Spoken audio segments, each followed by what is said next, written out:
How many tabs do you guys have open right now? Oh, like at least 30, maybe more? Definitely a lot, too much. Yeah, it's tough to keep up with them all. Why is there not a solution that we can put everything within one roof on one tab? I mean, I feel like it's just kinda difficult. There's a lot of Yeah, components going on. yeah, a lot of moving pieces, I would say. Have you guys heard of Hospitality Hub? No, what's that? No. Thanks to our sponsor, TravelNet, you can now integrate the best solutions into Hospitality Hub, a single tool within the award-winning Track software. Optimize and integrate with Hospitality Hub, the most powerful platform for property management teams. Learn more with the link in our show notes. Welcome to Good Morning Hospitality, your one-stop shop for the latest news, noteworthy trends, and thought-provoking discussions across the industry. From hotels and short-term rentals to all things travel and hospitality, you'll find each episode equips you with the information that you need to start your week. Join us on Good Morning Hospitality every Monday, wherever you get your podcasts.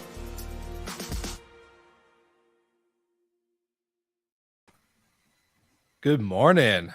Good morning. Good morning. Good morning.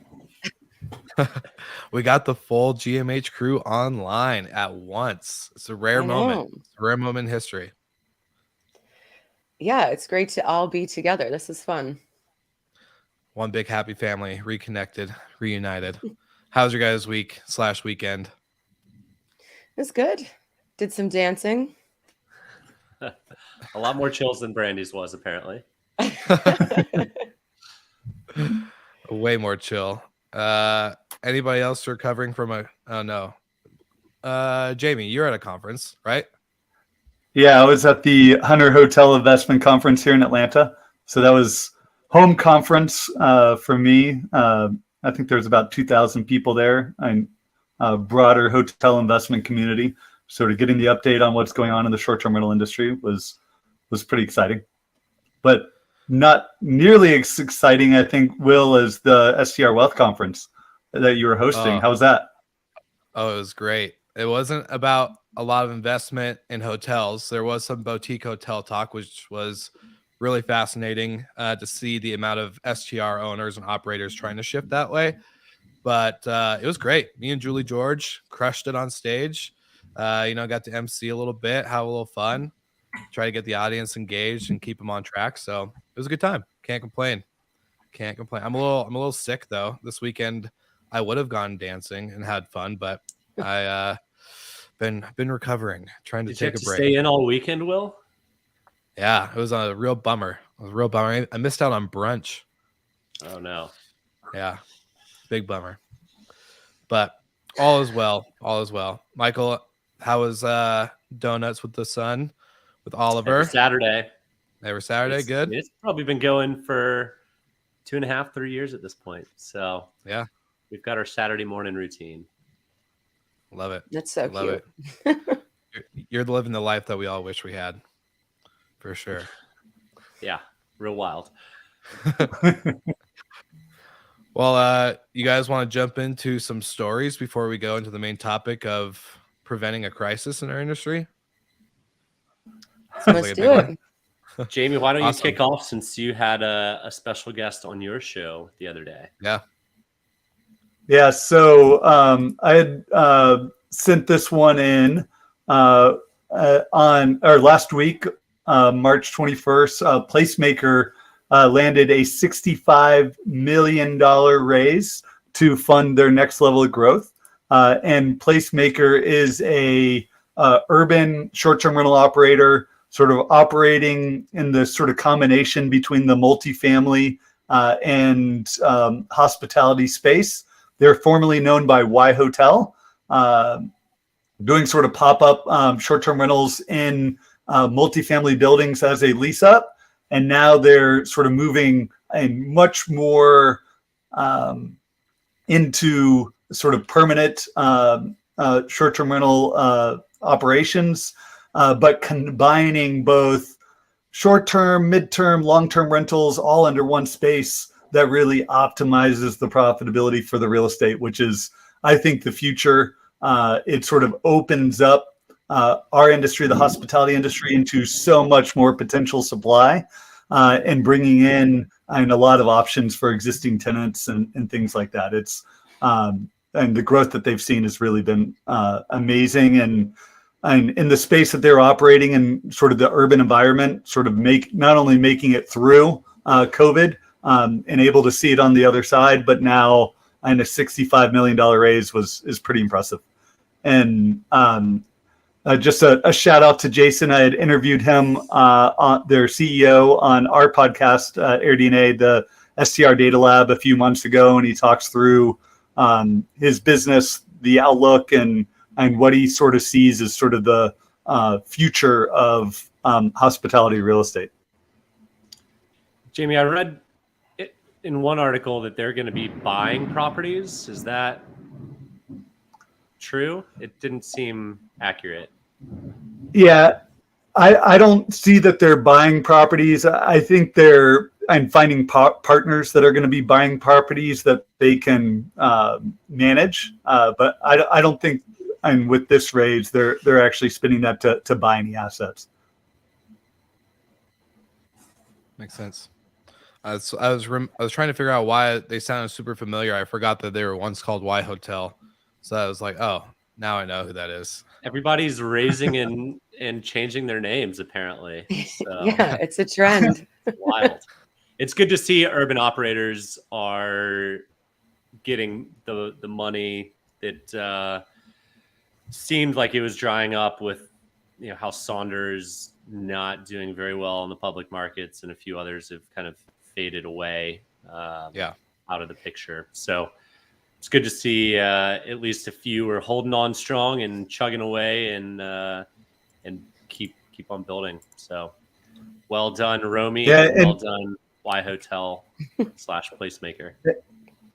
Yeah, and that's something that I see as a need in urban for urban supply to really come back, is growing urban supply in a way that's going to sort of work with the regulatory environment. So either taking over whole buildings, getting them permitted as a hotel, so you can really operate them in a way that's going to be sustainable and going to sort of add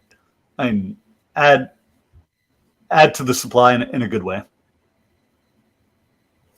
Yeah, I agree. Next story, Brandy, you're kind of the one that showed this one to the group. Do you want to jump into the ChatGPT plugin side of things? Yeah. So Expedia and Kayak are using the ChatGPT plugins, and I think this is just kind of the beginning of what we're going to start seeing across, all industries, but companies really using the power behind this tool to make the customer experience better. So it's going to be really exciting. I mean, my personal use of ChatGPT has gone through the roof recently, so it's like pretty obvious this is like a great fit for them. So it'll be cool to see what they can do. I was gonna say, Michael and Jamie, you guys been using ChatGPT as well? Any good use cases out there for the listeners? Saves a ton of money on legal fees. If you can pull out any clauses and write your own contracts and then have a lawyer just make sure you haven't royally messed it up, that saves a lot of legal hours. So that's probably one of my favorite use cases. Of course, content creation, building lists. It can build lists for you, for all you salespeople out there looking for a list of this or that. Just ask Chat. There we go. I have a slogan for him. Yeah, there's really interesting plugins with Excel too. It's really going to save a lot of time. It's pretty cool. I just signed up for the plugin waitlist, so hopefully it'll connect with Slack and all of our other tools, Asana and email and all that good stuff. Hopefully get more automated than having to forget that I forgot to follow up on something and then drop the ball a week later. But how about you, Jamie? Do you guys get to use it for any fun, exciting data stuff? Yeah, it's definitely bleeding into our research department. I'm essentially instantly being able to understand what are the demand drivers. Why do people go to any of these markets as we're sort of categorizing, understanding them? We actually did a project with our entire executive leadership at AirDNA last week, where we went through each department sort of and trying to understand and brainstorming how could AI ChatGPT sort of work its way into each department and how we should be leveraging it. And I was just blown away by the ideas that everyone else had from sales and BDRs, and be able to understand why any one company might want to leverage data, short-term rental data in their business, and sort of outlining the key ways they could leverage it and sort of build that use case to our finance department, HR, and it's pretty impressive. Yeah, I think Dang. there was this like panic that it was just going to come for the copywriting jobs, but this is a great, we're starting to see actually how this can really help and like make our lives easier, more efficient, give you time to do like meaningful work. So Yeah, I love that. I think we're all fans of that. We're all fans. Okay, so going into the main topic, since we've spent a couple minutes this morning just kind of going into industry news and stuff, the main thing that sparked the conversation, or the title for the episode, can we prevent an industry crisis, came from this article. Shout out to Simon Lehman and to the team at short-term rentals with a Z.com, going into, property managers are sleepwalking into a crisis on the sense of, I think, expecting revenues and occupancies and all this other stuff to be just the same, if not better than 2021 compared to 2019 or previous years. And I would love to kind of just kick off, because our audience, we all know, is a mix: short-term rental, hotel, thought leaders in the space from travel and the OTA distribution play. I would love to hear your guys' thoughts on this type of conversation and just like how this kind of applies, maybe not just short-term rentals, but could this apply into hotels as well? Yeah. I mean, I think Jamie can help support this with some numbers, but anecdotally speaking, the last year or two in vacation rentals, occupancy was like a dream come true. Rates were a dream come true. And now there's so much new supply added that both of the other two factors are softening a little bit. Am I right, Jamie? Absolutely, Michael. So far, so good. But Yep. From the hotel side, though, rates, again, anecdotally speaking, haven't been higher.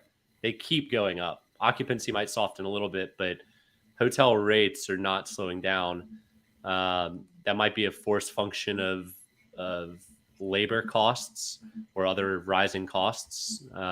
But it does seem like short-term rental pricing is softening where hotel pricing is not.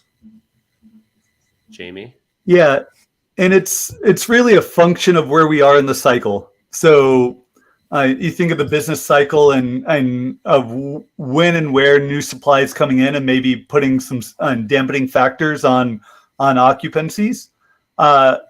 Short-term rentals, and I think as an industry, we're going to have to really get comfortable with this, is that the boom and bust is going to be much quicker. I mean, and maybe not bust, but the boom and softening is going to be much quicker than other forms of real estate, given that supply can come in an instant. Where with hotels, other forms of real estate, and it can take years for new supply to get added. For short-term rentals, we saw occupancy hit peak levels on a trailing 12-month basis in August of 2021. And as an industry, they hit 65%. Prior to COVID, like as of December 2019, on a trailing 12-month basis, they're 53%. That is massive growth in occupancy, and even more exacerbated in some of the sort of destination, both mountain and coastal markets where vacation rental operators were operating in. And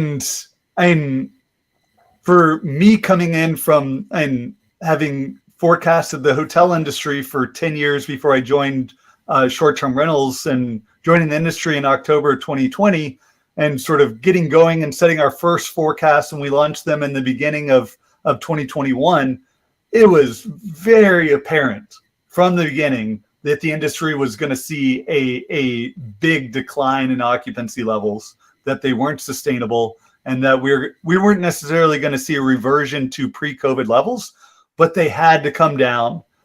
Supply during the pandemic had really decreased substantially. Demand came back strong, and that pushed occupancies to the record levels that we saw. And as sort of industry dynamics played out, more supply was going to come back in.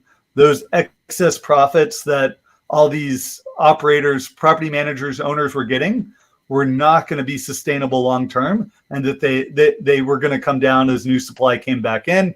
And we're really seeing that. We're seeing it across all different location types.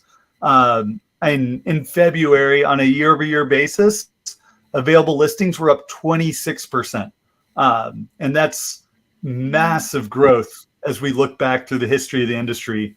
And in a time when we're seeing occupancies come down. Right now, and on a year-over-year basis, for the month of February, they're down about 2%, but on a trailing 12-month basis, we're down about 4.5%. But if you go back to where we were at prior to 2019, we're still up 11% higher than 2019 levels. And that's where I think the debate gets in of, is this an industry crisis, or is this a normal sort of normalization of industry performance that, and it's maybe a lack of communication out there, a lack of understanding that, and we were going to get back to these levels. And it's not a crisis that we're getting back down. It was going to happen, and it was very predictable that of what's happening today. Yeah, like were we ever meeting our full potential because we were so supply constrained? And by unlocking more supply, the demand is there. It's just we needed to open that up. I mean, some of those numbers are insane. Where you have supply growth by 26%, but occupancy, it only drives occupancy down by between 2 and 4%. That's a great sign for the industry. The larger macro concern could also come from housing prices and people paying too much for houses, rates declining a little bit, occupancy declining a little bit, and now they can't afford these second homes. That could cause things to tumble downhill in a not so great way. But I mean, back to Simon's point, there's a lot of things to look at when you're looking at the financial health of your business. One of the things that I would be very concerned about would be some of your vendors at risk of going away. Venture capital money is drying up. On a global aggregate, venture capital valuations are down 32% in the past 12 months. So these companies are going to have to raise at a down round if they can raise at all. And if your vendors are not in good financial health, if they're not profitable, if they haven't been around forever, if they haven't just raised a round or two, you might not get your phone answered next time you're calling, this provider, that provider, because there will be companies that go out of business this year, guaranteed, and it's probably not going to be just one or two. So I hope that's not the case, but you should also be vetting the financial health of your partners and your vendors as to not be kind of caught holding the bag and get into some trouble. Yeah, I think that this kind of is a forced return to sustainability and profitability. That for a long time, it was like you just had an idea and somehow your company was valued at millions and millions of dollars. And there was just like a seemingly endless supply of cash. And it's like, does your product actually contribute real value, that when operators are looking to kind of make some cuts and see where they could be more lean, like, is your product essential? And I think that that's what a lot of vendors are going to find out, whether they're essential or not, But I find that the art, like Simon's point, is a little demonizing of, there's like sort of like opportunistic Airbnb investors. And I think that it's really easy to be critical in hindsight and say like, oh, they should have, looked into this, or they should have known or had realistic expectations. But I think that a lot of people saw a good investment opportunity. and they didn't really see that it was going to be a business that was very labor intensive. And so you just, I mean, a lot of people were doing really well. It makes a lot of sense why people jumped on this bandwagon pretty quickly. So I think that there's a lot in general in the like our media recently. There's been a lot of catastrophizing over what's going to happen, but I think Jamie's correct. Like this is a little bit more of like a reset and a leveling off of what our industry performance actually is. Yeah. And to go off of like the STR Wealth Conference, when we first got on stage, like the first day, I think Julie and I asked, how many of you in here own 1 to 5 properties that you own and operate type deal? And 90% of the room raised their hand. And, you know, then we asked like co-host, and then hands went down. Then we asked arbitrage, all the hands basically went down. So there's a lot of owners in the space that I think, you know, they're doing great. They're making killer money, even though, yes, this is kind of like you said, Brandy, I think the best way is they saw a good investment opportunity, didn't realize how much operational like labor it was going to take, but they're making it work at the end of the day. It's not like they're turning over sideways and, you know, humming and hawing on what they're going to do to pay their mortgage or to even pay themselves. Like they're making really good money, and they're looking at creative ways to scale and grow. And, you know, there's a lot of talk in, you know, becoming more efficient in operations and tech stacks. And like Michael said, like vetting through their tech. They're not just signing up at the first property management software they hear anymore. They're actually taking the time to see where they're at to where they're going to go. So I think that was a very big like takeaway insight for me during that whole week in Nashville, if that makes sense. So I always have loved the owner operator model if you're a reasonably good operator, because you're just not cutting up the pie any further. And if a property management company is going to take 25 to 35%, yeah, there's a lot of costs that go into that. But you know, the thing you're saving for the most is time by handing it to a property manager, time and expertise. Both of those, if this is your full-time job and you can make it work that way, you're going to make more money, plain and simple. But property managers are there because a lot of people that own these second homes are making more money than they would if they just managed a handful of their own privately owned homes. So I love that is a seemingly growing segment. Actually, Jamie probably has some data between RVOs and professionally managed properties. Where's the direction going there, Jamie? I've been in the industry about a decade, and it's always been in between the 40 and 60, 60 and 40 kind of split. Where are we today? And still the growth is happening on the ends. So it's happening with the larger property managers, and it's happening with the individual hosts, those with 1 to 5. So the larger property managers are, I think, in the end, and I think Simon calls this out, of there could be great opportunity for well-run property managers to absorb up a lot of this supply for people that maybe get tired of it, maybe aren't seeing the returns that they expected. You put it in the hands of a professional, and they maybe increase your revenues by 20% and cover whatever fee they would might be charging you by just running it much more profitably. And I do think there's lots of opportunity out there for that.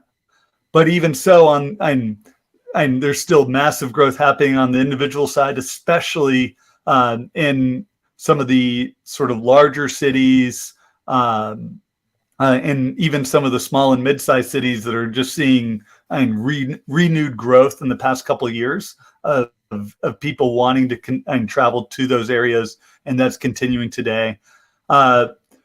What's maybe a bit alarmist and could provide also opportunity too is just what we're seeing in terms of housing values. We've created an index of housing values based on where they're located and their sort of exposure to short-term rentals. So over-indexing to the areas where there's the most. And we've now seen peak to trough declines of 5% already in terms of home values. They're still 33% higher than 2019 levels. So there's a lot of built up equity today. But if you got in maybe a year and a half ago, you've already and maybe expected those revenues to continue, home values to continue to appreciate. You've already seen a 5% decline in your RevPAR. You've seen a 5% decline in your home values.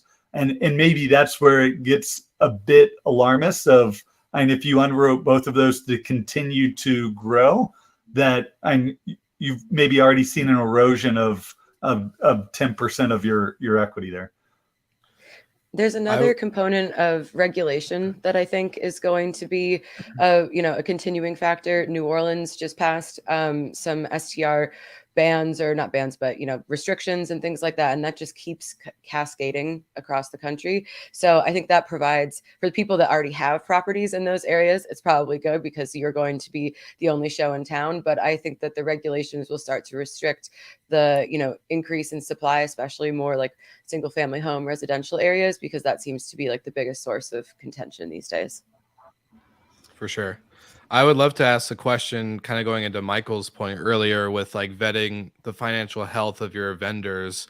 I would love to ask all of you guys this question. Do you think we're more into like a crisis on the operator side going into like whatever the whole point of the article was? Or do you think we'd be ending up, especially with like, Silicon Valley Bank and Signature Bank all going under, do you think we'd be heading more towards a crisis due to lack of financial infrastructure and support on the vendor side rather than the operator side? Or are we just not heading into a crisis at all and we're all just kind of figuring out this new landscape of finance, changes and occupancy? I think a lot of the vendors are going to be in a lot of trouble, and it puts, folks like Simon in great spots that broker sales of companies. Some companies that should go out or go under might not because they got lucky and raised, last year. But the companies that are good and maybe timing wasn't great might be in trouble. So I do expect we'll see some, real named players either fire sale or just straight up go under. I hope it's not the case, but all of the flashing red lights are there for the tech side, the tech space in general. VCs, again, they're investing, but they're not investing much, and they're not investing at great valuations. And if you're stuck in kind of the later rounds, Series B type of companies, it's tough to raise a Series B right now with valuations where they are. If you're not profitable, if your growth isn't absolutely insane. So I think we'll see a lot of down rounds in the best case scenario, and we'll see in the worst case scenario a good handful or two of companies between now and probably Verma not make it. Yeah, I think you're also going to see like anyone that's like starting a company right now is probably, I would not like to be in that position, as right now there are options for almost every part of the business, and there's a couple of them. So it's like, unless you're bringing something truly spectacular to the table, it's going to be difficult to raise money and then to get customers. So I think we might see a stall of maybe like even a couple of years of new technology coming out, which is obviously not good for innovation. But I also think that the companies that will make it through all of this will have hopefully better products and will be more financially sound and can, improve the product and things like that. I was going to say, I kind of like that, to be honest, with the amount of new companies that reach out to do stuff. And it's like, wait, there's like 20 of you doing the same thing. It was just different names. So in a not bad way, I don't mean this in any negative like tone, but it actually kind of be nice to have a slowdown of those similar companies popping up just on different models. But go ahead, Jamie. Sorry for more sponsors. Will, why are you turning those down? Hey, I'm all about the long game, baby. I want sponsors that are going to be here to last, not go out in 6 months. So, and maybe bring it back to where we were starting the year of, and more than a 50% chance of recession, and sort of waiting for that sort of black swan event that could push the economy under. We might be there with this latest financial crisis. The estimates that I've seen in terms of just what this banking crisis means to the overall economy is definitely a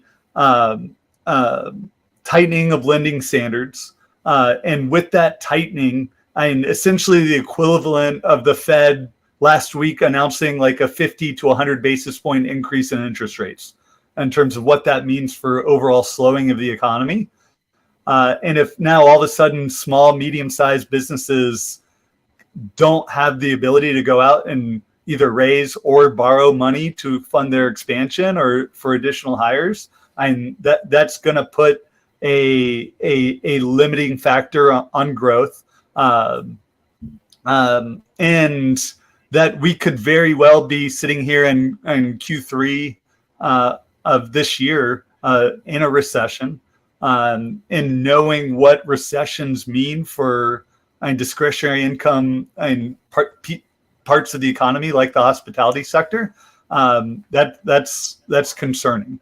And speaking at the hotel conference last week, I'm very worried about the outlook of business travel, because if you think at a business and discretionary income like travel, to conferences, to meeting with clients, and you tend to cut back on those type of expenses before you start cutting back on employees. So that could be the first thing to come. And then if companies aren't hiring, even if we don't start to see massive layoffs, you could start to see the unemployment rate and start to tick up just from a lack of hiring. And that could start to put pressure on different aspects of the economy. And our industry is maybe one, or has been one of the most exposed over past downturns. Yeah, it's interesting though, because that's like kind of looking forward to the rest of the year. And then I think about the current moment where, a lot of people are still hiring for, restaurant jobs and in the hotels trying to get cleaners and maintenance people. So I think, as someone who's trying to make financial decisions for the rest of the year and make these kind of like smart decisions now to protect ourselves, it's hard to grapple sometimes with that outlook versus like the immediate reality of what we need to support the business, and trying to make sure that you don't overhire, but then also that you have enough people to actually carry out the functions of your business. So it's I feel like these last couple years, every year is an anomaly in some way. Like it's been very hard to predict and make these decisions, so I guess only time will tell, but it would be nice to have a little bit more like concrete information. Yeah. It's like, and like in that, I was just going to say, that said, like both us and STR, the hotel forecasting company, have mild recessions baked into our outlook. And we both have demand continuing to grow for both hotel demand and short-term rental demand. There's just so many tailwinds still with the recovery of international travel, of just still and broad pent-up demands for services, and both of us still think that the share of wallet is going to continue to move towards travel and experiences and maybe away from things, and less Amazon boxes showing up, but maybe one or more trips during the year that continues to benefit our industry. But there's just maybe a bit more risk to the downside now than there was 2 weeks ago. Yeah, I love it. It's like that meme or GIF of like our generation just being like, when is there not going to be a historical event that's going to happen? Can we just like chill out on these events for a little bit, give us like a break? But yeah, it is what it is, right? Any final thoughts or comments on this? I think it's a really interesting topic that'll probably continue, obviously, throughout the coming weeks on the show, especially as we get into more articles, bring on more guests and experts on kind of stuff like this. But before we wrap it up, any final thoughts from you three? I think just echoing off what Michael said, that knowing your vendors and their health and kind of the ecosystem that you've built is going to be really important, because you don't want one of those players to, drag you down a little bit. So definitely having those conversations and trying to make maybe some difficult decisions now about like what is actually necessary to run the business and what is just nice to have. Yeah, be That's good. prepared. So when you have to make those decisions, it's not chaos. Exactly.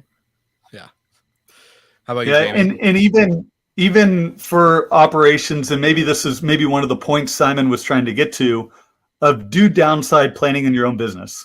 Like let's understand how would your finances work if occupancies got back down to 2019 levels? If we weren't able to grow rates by 2 or 3% over the next year, what if rates actually fell by 2 or 3%? What would the finances of your own business look like? And start doing some of that, even if you're not sort of taking into your baseline forecast of here's what we expect to happen, but at least if that did happen, and having some scenarios sort of planned out on how you could adapt and make sure that your business can survive it. Totally agree. And Jamie, since that you're here with us on this episode, we got the whole family together. You want to give us an AirDNA fact of the week? Oh, I do. So I'm the the fact of the week comes in about booking summer vacation, and I'm going to maybe combine two facts of the week. And one is, and maybe this is a point of strength for the industry of pre-booking activity. So bookings that have happened sort of January through March of this year are up and over 15% year over year. So, and thinking about the overall health, and that's very strong forward bookings. And as we look out over the summer, demand's up 10 to 15% overall, and certain markets up substantially more than that. And it gets back to our stat is around, and is it time to book your summer vacation? And the answer is yes.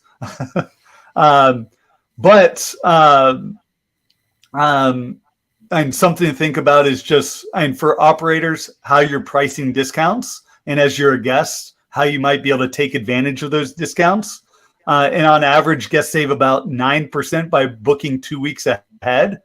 So a lot of these pricing models do work, whereas you get closer to the stay date, you do see discounting happening.